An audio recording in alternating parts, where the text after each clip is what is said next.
नमस्कार दोस्तों, मैं Rakesh Sharma, spokesman bar council of Delhi and on behalf of your mind opener channel. आज मैं आपको एक ऐसी शख्सियत से मिला रहा हूं जिसका इंट्रोडक्शन देना शायद मेरे बुते की बात नहीं है, बिकॉज जिसे कहते हैं गागर में सागर। गागर में सागर से मेरा मतलब है एक शख्सियत जो न केवल सोशल एक्टिविस्ट है, न केवल सोशल वर्कर हैं, एक राइटर भी हैं, प्रोफेसर भी हैं, जर्नलिस्ट भी हैं, और सबसे बड़ी बात यह है कि बहुत अच्छे दिल की इंसान भी हैं, बहुत अच्छे नीयत की इंसान भी हैं। ऐसी शख्सियत और कोई नहीं, मिस मंजू कॉक, मिसिज मंजू कॉक हैं, जो सेक्रेटरी हैं ऑल इंडिया वुमेन कॉन्फ्रेंस की। और मैं आज उन्हीं से बात कराऊंगा और उनकी जर्नी को जानूंगा, किस तरीके से वो लोग यहाँ काम कर रहे हैं और किस तरह से वो सेवाएं अपनी दे रही हैं। मंजू कॉक जी, आपका बहुत बहुत स्वागत है और मुझे खुशी है कि आप हमारे चैनल को आपने टाइम दिया। मैं ऑल इंडिया वुमेन कॉन्फ्रेंस की बीइंग ए सेक्रेटरी, मुझे जैसा पता लगा है आपने यहाँ डिफरेंट पोस्ट पर सर्विस दी हैं अपनी। आप ट्रेजरार भी रही, आप एग्जीक्यूटिव मेंबर भी रही, आप एक्टिव मेंबर वॉलंटियर भी रही, और 25 सालों से आप इस ऑर्गेनाइजेशन से जुड़ी हुई हैं। तो अभी आज जो आपने मुझे दिखाया, ये क्राफ्ट मेला आपने एक ऑर्गेनाइज़ किया हुआ है, मैं वहीं से शुरू करता हूँ।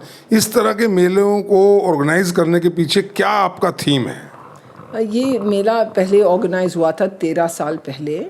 हमारी अब पेट्रन है बीना जैन, हमारी तब थी मेंबर इंचार्ज। तो उन्होंने ये इसकी शुरुआत की और ये एक्चुअली जुड़ा रहा महिला सशक्तिकरण से, विमेन एम्पावरमेंट से, कि औरतों को, लोगों को एक मौका दिया जाए कि मिडिल मैन को हटा के वो अपनी चीज़ पब्लिक में ला पाएँ, ऑडियंस को ला पाएँ, और उसकी बिक्री हो, उसका पूरा मुनाफा उनके हाथ में आए और बीच के जो खाने वाले हैं वो ना रहें। तो ये काम शुरुआत हुआ था 13 साल पहले, और हमारी वैसे भी शाखाओं में ये काम होता है। जो औरतें हैं बहुत सारी चीज़ें बनाती हैं, बिनती हैं, टेलरिंग करती हैं, कुछ क्राफ्ट का काम करती हैं, कुछ और अधूरा ऐसे अनोखा काम करती हैं, तो वो लोग वहीं बेचती थी। फिर ये आइडिया था कि दिल्ली क्यों न लाया जाए और एक नेशनल प्लेटफॉर्म पे उनका काम दिखाया जाए। इन एडिशन टू दैट जो और भी लोग हैं जो जुड़े हुए हैं इस काम से, हमारी संस्था से चाहे जुड़े हों चाहे न हो, उनको भी प्लेटफॉर्म दिया जाए। So today it is an artisans platform for people to cut out the middleman and sell their goods and get the full benefit and profit for themselves. Kauk ji, जहाँ तक मैं समझ पाया हूँ और मेरी ना जानकारी है कि ऑल इंडिया वुमेन कॉन्फ्रेंस इसके अलावा भी बहुत सारे काम करती है towards the women empowerment and women empowerment में। और आप पिछले जैसे 25 सालों से आप लगी हैं, सेवा दे रही हैं अपनी, और कैसे टाइम आप निकालती हैं, कैसे टाइम आपका मैनेजमेंट आप करती हैं, ये तो आप ही बताएंगी, ताकि और जो लेडीज़ हैं जो काम करना चाहती हैं उनको इंस्पायरेशन मिले। तो एक तो मैं आपसे टाइम मैनेजमेंट आपका पूछना चाहूँगा। आप लिखती भी हैं, बेहतरीन आपने कई किताबें लिखी हैं, और आपने पढ़ाने का भी आपको बहुत शौक़ है। तो ये सब चीज़ें करते हुए इतना बड़ा सोशल वर्क, इतनी बड़ी सोशल ऑर्गेनाइजेशन को आप हेड करती हैं, तो ये सब कैसे कर पाती हैं? इसमें हमारा टीम वर्क बहुत ज़बरदस्त है। हमारी प्रेसिडेंट हैं कल्याणी राज, जो मेरे साथ भी 24-25 साल से जुड़ी हुई हैं। अचानक वो आज नहीं हैं इस वक्त, मगर हम लोग अपने परिवार को, अपने काम को ज़रूर महत्व देते हैं। मगर इतना भी है कि जब हम यहाँ जुड़ते हैं तो लगभग हम 40-45 की उम्र के बाद ही अच्छी तरह से जुड़ पाते हैं, क्योंकि उस वक़्त तक हमारे बच्चे पढ़ लेते हैं, कुछ हमारे काम घर के सुधर जाते हैं। So voluntary work is a part of growing up. As we grow older we realise कि हमें कुछ सोसाइटी को भी देना है, और तब हम इस काम को अपनाते हैं। जब एक बार अपना लेते हैं तो छोड़ने का मतलब ही नहीं रहा, क्योंकि एक कमिटमेंट जो होती है, जैसे एक बच्चा आपके घर में आता है तो ज़रूर बड़ी मेहनत होती है उसको पालने में, पढ़ाने में, मगर हम ये कभी नहीं कहते हैं कि हमारे पास वक्त नहीं है बच्चे को पालने के लिए, हमारा बच्चा है। तो वैसे ही सोशल वर्क होता है। और देखिए, आप गांधी जी से लेके आज तक जो मंत्री, प्रधानमंत्री सब रहे हैं, वो भी तो अपना घर संभाल रहे हैं, अपनी पूरी पूरी परिवार को समेट के करते हैं, तभी तो देश को संभालते हैं।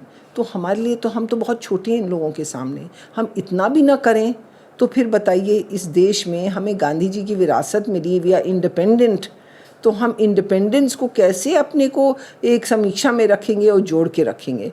वो तो हथेली में जैसे कहते हैं ना कि माला जो है अगर टूट गई तो उसके पर्ल्स जो हैं वो तो इधर उधर बिखर जाएंगे। तो people like us who have the time, the energy and the social platform to do this, it is our bounden duty to do it, not just a choice. That's what I can say. Manju ji, आपका background मुझे पता है कि आप कश्मीर से belong करती हैं, और मैं समझता हूँ आज की डेट में भी जो कश्मीरी वुमेन है, जो कश्मीर में अभी हैं, पीछे इतना टेररिज्म रहा और सब कुछ रहा, उनकी प्रतिभा बाहर नहीं आ पा रही है। क्या उस बारे में कुछ AIWC कुछ कर रहा है?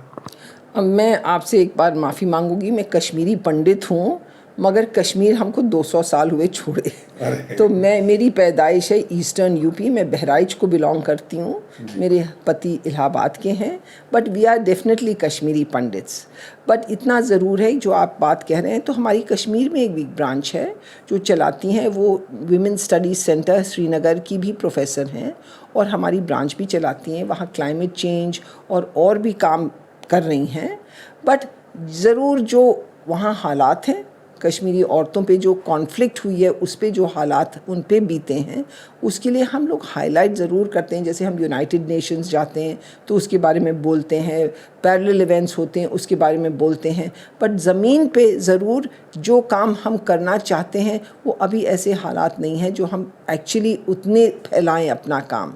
But in our own forums as much as we can do we try. याद है मुझे कि वहाँ कुछ एक हादसा हुआ था, बाढ़ हुई थी, तो ट्रक भर भर के हम लोगों ने सामान यहाँ कलेक्ट करके प्राइम मिनिस्टर रिलीफ फंड में दे के भेजा था। तो ऐसे किस्म के काम योगदान हम लोग देते हैं और आगे बहुत ज़रूरतें और हैं उनकी, और धीमे धीमे वो भी हल हो जाएगा। मंजू जी, अक्सर मैं देखता हूँ, लोगों से मिलता हूँ जो लोग सोशल वर्क में जुड़े हैं, उनका कहीं ना कहीं अंदर एक छुपा रहता है एम जो रहता है कि मैं पॉलिटिक्स में आ जाऊँ, मुझे कोई बहुत बड़ा ओहदा मिल जाए, मैं राज्यसभा में चला जाऊँ। तो ऐसा कोई मंजू कौक जी के जहन में भी एक टारगेट है क्या? इस वक्त तो नहीं है, हो सकता है 20 साल पहले थी, क्योंकि मेरे दादा चाचा सब MLA रहे थे, तो मैंने राजनीति एक बचपन से देखी थी और ज़रूर मेरे अंदर उस किस्म की भी आग थी, बट वो उसको छोड़े हुए 20-25 साल हो गए। सो अभी तो नहीं है। अब इतना सोशल वर्क में घुसने के बाद, इतनी सेवाएं अपनी देने के बाद, क्या अभी रह गया? लगता है कि अभी कुछ साल और मेरे को मिलें जिससे मैं कुछ कर पाऊँ, ऐसा कोई टारगेट अभी है? मैं एक्चुअली सोचती हूँ कि छोटी सी भी चीज़ हो, अगर आप उसको सुधार के सही नीयत से सही तरीके से करें, वो भी एक कंट्रीब्यूशन है। जहाँ आप देखें कि इनजस्टिस हो या जहाँ देखें कि चीज़ सही नहीं हो रही है, चाहे आपके RWA में ही हो, वो चीज़ अगर आप संभाल लें, उसी से बूंद बूंद करके देश बनता है। बड़े बड़े काम के सपने देखना अच्छी बात है, छोटा काम डेली लाइफ में संभालना कठिन है, क्योंकि उसमें कोई रिटर्न नहीं है, कोई नामो निशान नहीं है, कोई टीवी चैनल आपको देखने नहीं आ रहा है। मगर उस वक़्त अगर आप सोशल जस्टिस और सत्य के लिए खड़े हों, वो आपकी आत्मा जो बोलेगी कि ये सही रास्ता है, वही रिवॉर्ड है और वही मेरी नज़र में वही बड़ा काम है। और तो काम ही हैं बड़े, मगर उनके साथ रिवॉर्ड भी बड़ा होता है। इन कामों के साथ रिवॉर्ड नहीं होता है। ये निष्पक्ष काम जो बिल्कुल सेल्फलेस काम होता है, ये मेरी नज़र में सबसे बड़ा काम है। आप इतना बाहर रहती हैं, इतना घूमती हैं और सोशल वर्क के लिए आप जगह जगह लोगों से मिलती हैं, लोगों से कांटेक्ट करती हैं ताकि वुमेन एम्पावरमेंट हो सके। तो इसके लिए क्या घर में, फैमिली में को आप मिस करती हैं, या फैमिली का किस तरह का सपोर्ट आपको रहता है? वो नहीं कहते कि नहीं अम्मा आप इधर आओ, आप इधर हमारे घर साथ रहो?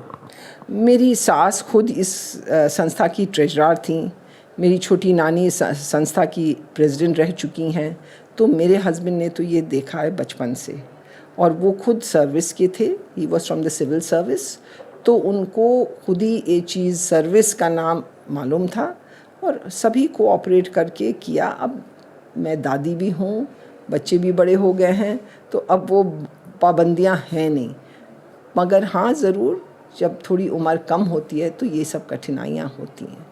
मंजू जी, बातें बहुत हैं आपसे जानने को और बहुत मन है आपसे बहुत लंबी बातें करें, लेकिन आपका शेड्यूल बड़ा आज बिजी है।